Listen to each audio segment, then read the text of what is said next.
Hey guys, it's your boy M.K.S back again with another video.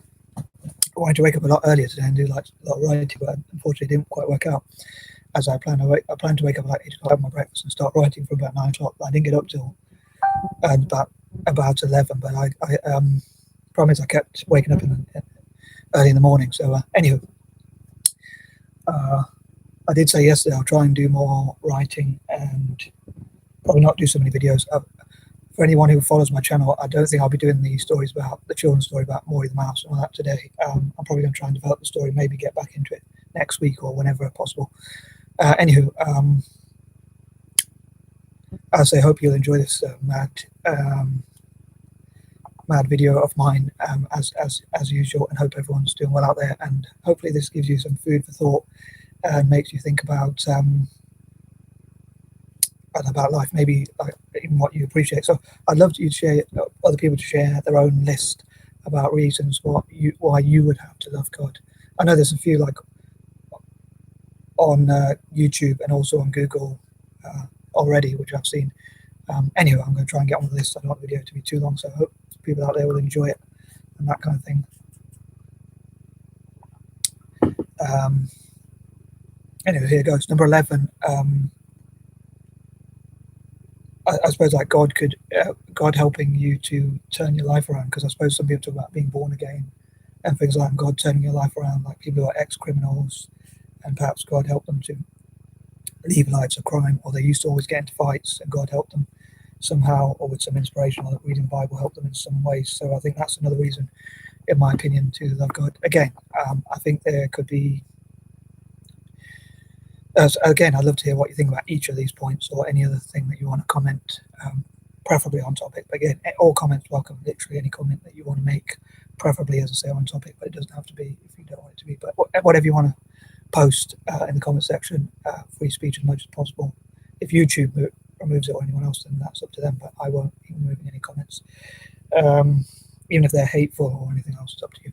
Anyway, number 12, I suppose sometimes maybe people say God can inspire you, like when you're feeling down, and you can think like God can perhaps help you to think positive about things in your life and all that sort of stuff. Talking about being grateful. Thanks for the like, whoever gave the like. I really appreciate it. Hope God blesses you for that. But anyway, yeah. So yeah, inspiring and motivating and encouraging you. And that sort of thing. Number 13. Now this one is a bit of a negative one. I always say for 13, like a bit negative, but also something like it's a bit of a dilemma for me, because I think it could kind of go either way. And you could say, I'm not sure if I'd see it as a positive. Well, again, I said it's a negative. It probably depends which way you take it. But I suppose I think like the biblical teaching about hell, and if you think there is a hell, God can save you from hell, then I suppose that could be a reason, maybe even a selfish reason. But part of me does think that does remind me a bit of like if someone threatened to hurt you or harm you, and then you did something that they wanted you to do and then they didn't do it. So that does feel, that is my worst reason for loving God, I suppose. Like to think that God would send you to hell or do something bad to you generally if you didn't. I think it's not as positive or as good as the other reasons, in my opinion, like where it's like because God's done something positive or because God is loving or whatever. So it is my worst reason, but I'm going to include it anyway. So yeah, like God saving you from hell, perhaps, things like that. Number 14, God helping you to solve problems of your own and other people. I'm just going to drink the tea before it gets cold, so please forgive me.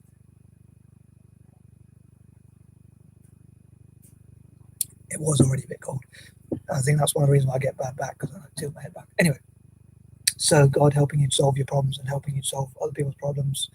Number 15, I suppose for a selfish reason, like God blessing your projects or your ideas or your plans. And I talk about God guiding people. So this could be like God guiding you to work on your plans and projects or whatever you want to do and that sort of thing.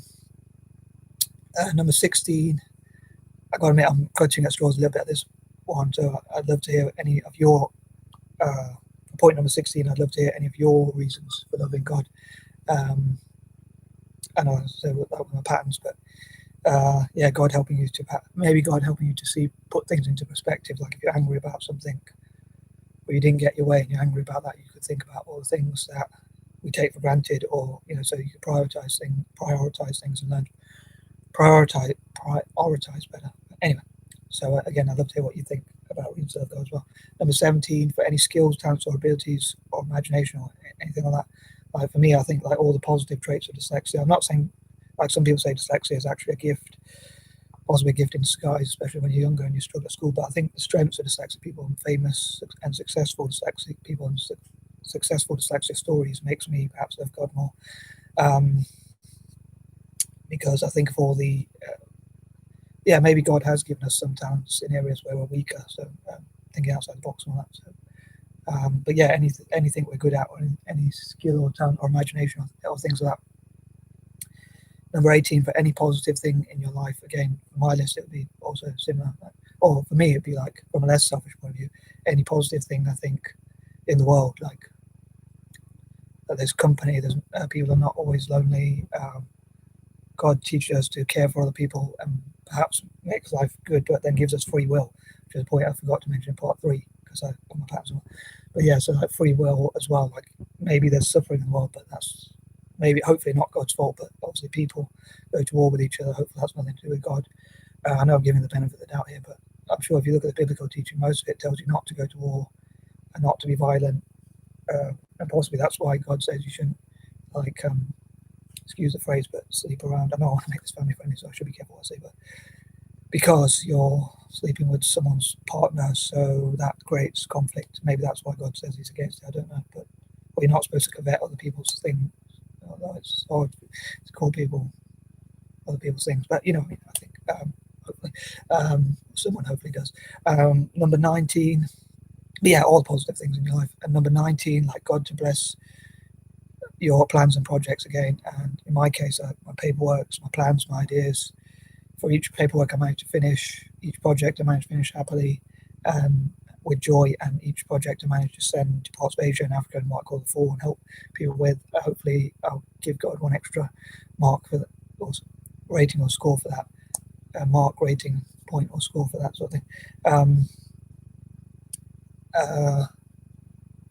So that sort of thing. And also like God to bless my ideas for, in my case, as I say, for blessing African programmers, coders, software developers, and that sort of thing. And number 20, for God blessing my projects to help Africa in technology generally.